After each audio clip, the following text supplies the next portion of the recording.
घुरहू कहे खेत निरहुआ सस्ता में बिकवावत बा।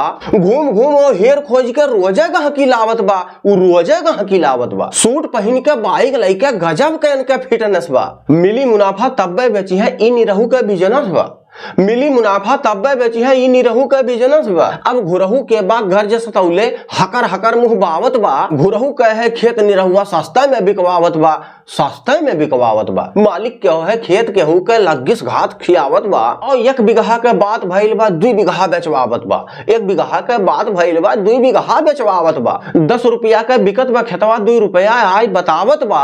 घूम घूम और हेर खोज के रोजे गहकी लावत बा। उ रोजे गहकी लावत बा। खेत बेचदा जल्दीबाजी में हमके बहुत जरूरत बा। खेत बेचदा जल्दीबाजी में हमके बहुत जरूरत बा। ऑपरेशन है दिल गुर्दा का पक्का एकर मुहूर्त बा। बिन रुपया के काम चलीना, बिन रुपया के काम चलीना कड़की बहुत सतावत बा। घुरहू कहे खेत निरहुआ सस्ता में बिकवावत बा। अब अपन फायदा सोच निरहुआ तिल्लिम तियल पसारत बा। अब अपन फायदा सोच निरहुआ तिल्लिम तियल पसारत बा। कुछ दिन बस संतोष कराई कही जेरा जारत बा। ये कही जेरा जारत बा। रेट लगल बा हाई फाई मालिक के सपना देखावत बा। घूम घूम के हेर खोज के रोजी गहकी लावत बा। रोजे गहकी लावत बा। कि खेत बिकल ना ऑपरेशन भाई अब्बे तब्बे लागल बा।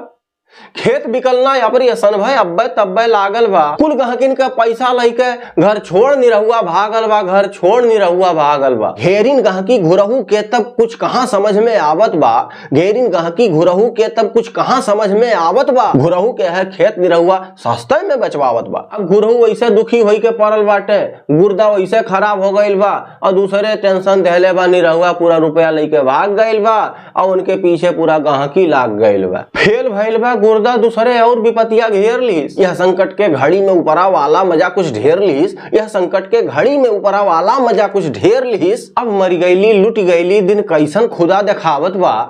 अब मर गईली लुट गईली दिन कैसन खुदा देखावत बा। घुरहू कहे खेत निरहुआ सस्ते में बेचवावत बा। सस्ते में बेचवावत। घुरहू कहे खेत निरहुआ सस्ते में बेचवावत बा। घूम घूम और हेर खोज के रोजे गहकी लावत बा। उ रोजे गहकी लावत बा। नमस्कार दोस्तों, हमारे अगल बगल ये घटनाएं जरूर घटी होंगी कि खेत किसी और का बेचवाता कोई और है। इस समय तो असली मालिक से कोई मिल ही नहीं पाता है। मालिक दूसरा होता है और तमाम लोग ऐसे घेर लेते हैं कि जैसे जमीनियां पूरा उन्हीं का है। जी हाँ दोस्तों, हमारा वीडियो आपको कैसा लगा? अगर आपको अच्छा लगा हो तो हमारे कमेंट बॉक्स में जाके कमेंट करके जरूर बताइएगा। और हाँ दोस्तों, अगर अब तक आपने हमारा चैनल सब्सक्राइब नहीं किया है, सब्सक्राइब जरूर कर लें और ऑल पे जाके सेलेक्ट कर लें ताकि हमारा सारा वीडियो आप तक पहुंचता रहे, आप सभी आनंद लेते रहें। मिलते हैं अगले वीडियो में। नमस्कार, धन्यवाद।